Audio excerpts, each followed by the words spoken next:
ಇನ್ನು ದಾವಣಗೆರೆಯ ವಿಚಾರಕ್ಕೆ ಬರೋದಾದ್ರೆ ಮೊನ್ನೆ ತಾನೇ ಚುನಾವಣೆ ನಡೀತು. ದಾವಣಗೆರೆ ದಕ್ಷಿಣದಲ್ಲಿ ಬೈ ಎಲೆಕ್ಷನ್ ನಡೀತು. ಬೈ ಎಲೆಕ್ಷನ್ ನಲ್ಲಿ ಶಾಮನೂರು ಶಿವಶಂಕರಪ್ಪನವರ ಮೊಮ್ಮಗ ಗೆದ್ದು ಬೀಗಿದ್ರು. ಅಂದ್ರೆ ಎಸ್ ಮಲ್ಲಿಕಾರ್ಜುನ್ ಅವರ ಮಗ ಗೆದ್ದು ಬೀಗಿದ್ರು. ಇದೀಗ ದಾವಣಗೆರೆಯ ಪವರ್ ಹೌಸ್ ಅಂತ ಕರೆಸಿಕೊಳ್ಳುವಂತಹ ಅದೇ ಎಸ್ ಮಲ್ಲಿಕಾರ್ಜುನ್ ಶಾಮನೂರು ಶಿವಶಂಕರಪ್ಪನವರ ಮಗನಿಗೆ ಮಂತ್ರಿಗಿರಿ ಸಿಗುವ ಸಾಧ್ಯತೆ ಇದೆ. ದಾವಣಗೆರೆಯಲ್ಲಿ ಅತ್ಯಂತ ಪ್ರಭಾವಿ ಕುಟುಂಬ ಅಂತಿದ್ರೆ ಅದು ಎಸ್ ಮಲ್ಲಿಕಾರ್ಜುನ್ ಕುಟುಂಬ. ರಾಜಕಾರಣ ಅಂತ ಬಂದಾಗ ಎಸ್ ಮಲ್ಲಿಕಾರ್ಜುನ್ ಅಥವಾ ಶಾಮನೂರು ಶಿವಶಂಕರಪ್ಪನವರು ಅನ್ನುವಂಥದ್ದಿದೆ. ಸೊ ಹಾಗಾಗಿ ಮಧ್ಯ ಕರ್ನಾಟಕದ ದೈತ್ಯ ಲಿಂಗಾಯತ ನಾಯಕ ಅವರು.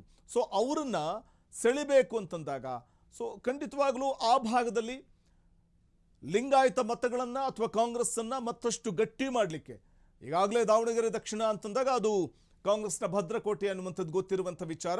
ಸೊ ಆದರೆ ಒಬ್ಬ ಪ್ರಭಾವಿ ನಾಯಕರಾಗಿರುವಂಥ ಸಿದ್ದರಾಮಯ್ಯ ಕ್ಯಾಬಿನೆಟ್ನಲ್ಲಿ ತಾವು ಮಂತ್ರಿ ಆಗಿದ್ದಂಥ ಎಸ್ ಮಲ್ಲಿಕಾರ್ಜುನ್ ಅವರಿಗೆ ಮತ್ತೆ ಮಂತ್ರಿ ಸ್ಥಾನ ಒಲಿಯುವಂಥ ಸಾಧ್ಯತೆ ಇದೆ. ಗಮನಿಸಬಹುದು, ನಾವು ಬೈ ಎಲೆಕ್ಷನ್ ಸಂದರ್ಭದಲ್ಲಿ ದಾವಣಗೆರೆ ದಕ್ಷಿಣದಲ್ಲಿ ಶಾಮನೂರು ಕುಟುಂಬಕ್ಕೆ ಟಿಕೆಟ್ ಅನ್ನು ಕೊಡಬೇಕು ಅನ್ನುವಂಥ ಒಂದು ನಿಟ್ಟಿನಲ್ಲಿ ಡಿ.ಕೆ. ಶಿವಕುಮಾರ್ ಅವರ ಪ್ರಬಲ ಒಂದು ಪಾತ್ರ ಕೂಡ ಇದೆ. ಹೈಕಮಾಂಡ್ ಮುಂದೆ ಹೋಗಿ ಒಂದು ಕಡೆ ಎಸ್ ಮಲ್ಲಿಕಾರ್ಜುನ್ ಅವರ ಪುತ್ರನಿಗೆ ಅಥವಾ ಶಾಮನೂರು ಶಿವಶಂಕರಪ್ಪನವರ ಮೊಮ್ಮಗನಿಗೆ ಟಿಕೆಟ್ ಕೊಡಬೇಕು ಅಂತ ಪ್ರಬಲವಾದ ಮಂಡಿಸಿದ್ದು ಇದೇ ಡಿ.ಕೆ. ಶಿವಕುಮಾರ್. ಹಾಗಾಗಿ ಡಿ.ಕೆ. ಶಿವಕುಮಾರ್ ಆಪ್ತ ಬಳಗದಲ್ಲಿರುವಂಥ ಎಸ್ ಮಲ್ಲಿಕಾರ್ಜುನ್ ಅವರಿಗೆ ಕ್ಯಾಬಿನೆಟ್ನಲ್ಲಿ ಅವಕಾಶ ಸಿಗೋ ಸಾಧ್ಯತೆ ಇದೆ.